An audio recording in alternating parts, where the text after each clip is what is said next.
everyone, welcome back. Today I'm going to be telling you guys all of my tips and tricks for setting up the best listings that you possibly can for posting your items. I'm a seller on Poshmark, eBay, and Etsy, and have been for the last 5 to 6 years. So I've learned a lot of different tips and tricks over the years. So I'm going to be giving you my best ones in this video. So let's go.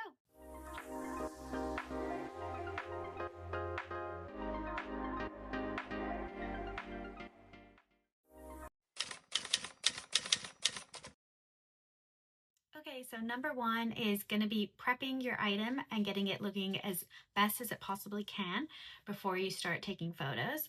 So what I do is I always wash all of my items. Having them clean obviously is the best first step. Then I'm going to steam my item.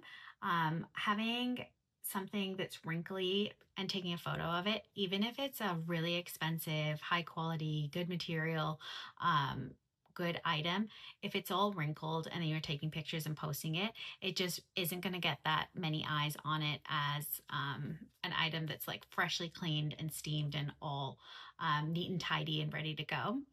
So I always steam my items. I also always lint roll. It seems like unnecessary, but every time I lint roll one of my items, it just like makes it look so much fresher and cleaner. There's always so many tiny little bits that I'm thinking, oh, you'll never notice that in a picture, when actually most of the time you do. So it just is such an easy and quick thing to do just to easily make your item pop a little bit better. So I always just go over with a quick lint roll.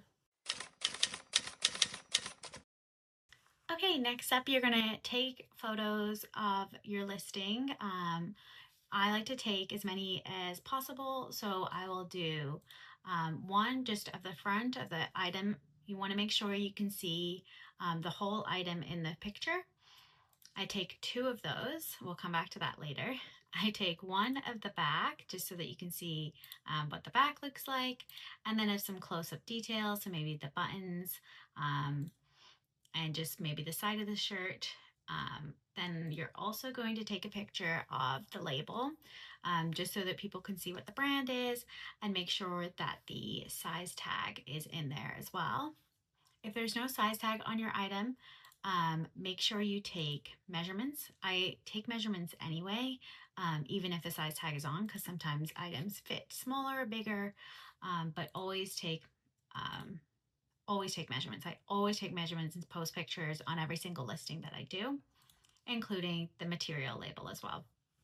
So the material label is a great one.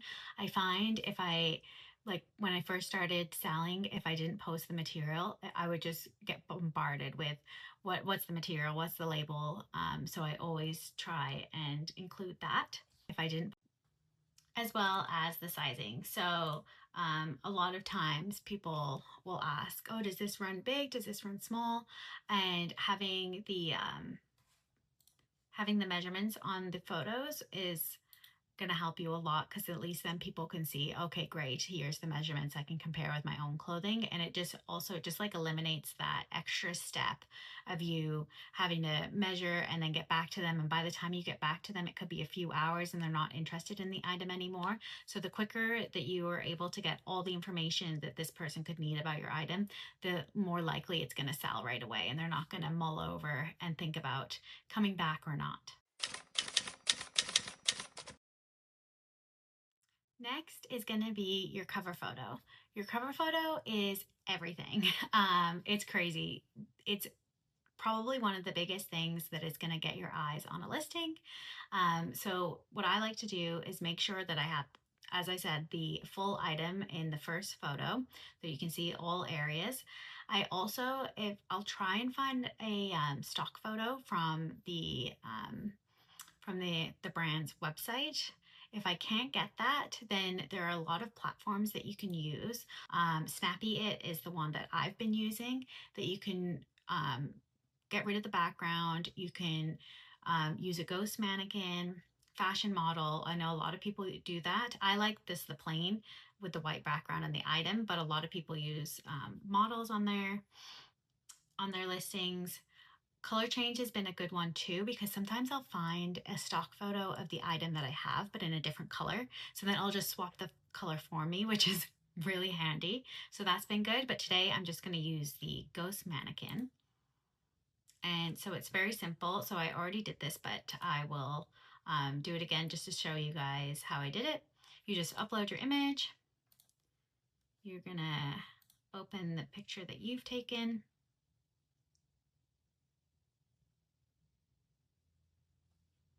And then it's the front of the item and it is a top, and I just need one photo. Generate. Okay, and now I have my listing. So this is going to be my cover photo. It just looks a lot more cleaner than the photo I took, and it's going to pop more when people are scrolling through either Poshmark, eBay, Etsy, wherever you're shopping or you're listing.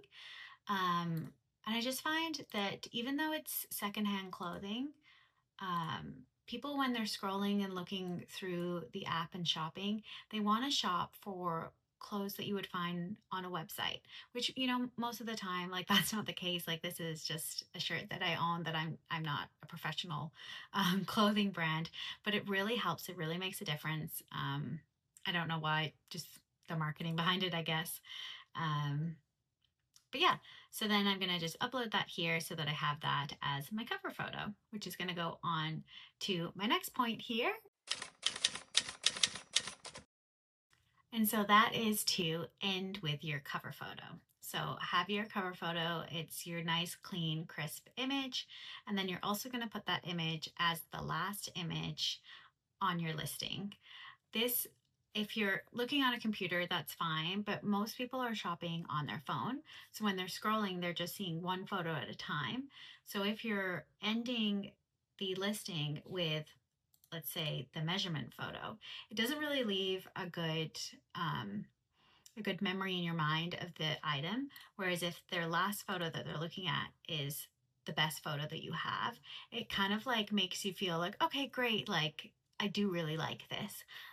And so I find that helps a lot. And so,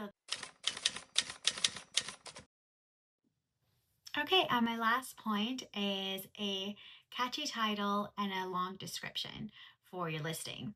So for this one, I will always put the brand first.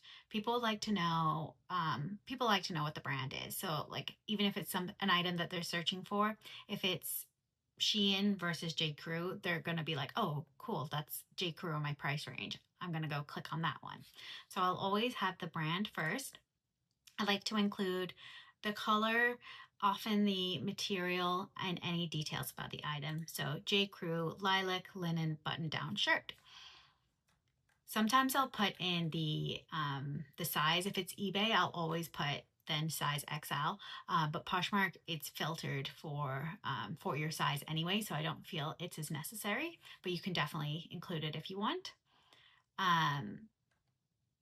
Then in the description, I'm going to put all the details of the item. So again, the brand, the size, any details about it, the color, and what kind of condition it is in. A lot of times, the more you write, the better. Even if you're repeating yourself, like, oh, I've just wrote this in the title, I don't need to write it again. It's just covering all your bases. People just skim listings. They don't, like, you may have posted measurements, you may have posted the size tag, but they've just missed it. So the more places that I have the information, the better your chances are of cutting out all the unnecessary questions. So always have the brand, the color. For the sizing, if I can, I'll try and put a description of whether it's oversized or if it's tighter or it's looser. That just helps as well.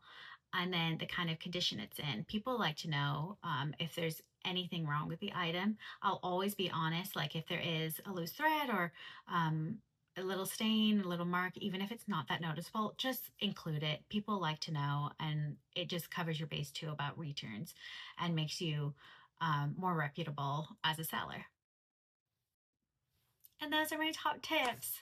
I really hope this video helps you guys. I love reselling, and I love the process of thrifting and purchasing secondhand clothing and purchasing from other sellers. I just feel like it's such a wonderful thing to not be buying fast fashion and buying new things. So I feel like the more successful everyone can be at selling their own clothes and purchasing from these platforms, just the better things are.